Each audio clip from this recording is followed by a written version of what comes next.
பொதுவாக கிணற்று மீனை தவிர ஆற்று இது ஏரி, மடு, குளம் இந்த மீன்களை வாங்கி நம்ம சாப்பிடும் போது அது எல்லாமே இந்த ஆற்று மீன், கிணற்று இல்லாமல் ஆற்று மீன், ஏரி மீன், மடு மீன் இது எல்லாமே குளத்து மீன் எல்லாமே பத்திய வகையை சேர்ந்ததாக இருக்கும்.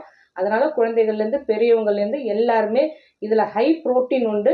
கடல் மீனாக இருந்தாலும் சரி, ஆற்று மீன், குளத்து மீன், எந்த ஏரி மீன் எதுவாக இருந்தாலும் சரி, மீன் குழம்புல போட்டு சாப்பிட்ற மீன் வந்து நமக்கு உடலுக்கு தேவையான அவ்வளோ சத்துக்களும் நமக்கு கிடைக்கும். இதே வந்து ஃப்ரை பண்ணும்போது, ஆயிலில் ஃப்ரை பண்ணும்போது அதோட பலன் வந்து பாதியாக குறைஞ்சிரும்.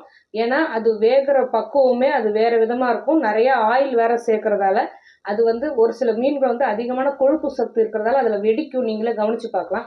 ஸோ ஃப்ரை பண்ணுற மீனை தவிர்த்துட்டு நம்ம குழம்பு மீன், அதுவும் நிறைய புளி சேர்க்காத, நிறைய தக்காளி, கொடாம்புளி சேர்ந்த நமக்கு மீன் கறி வந்து ரொம்ப நல்லது.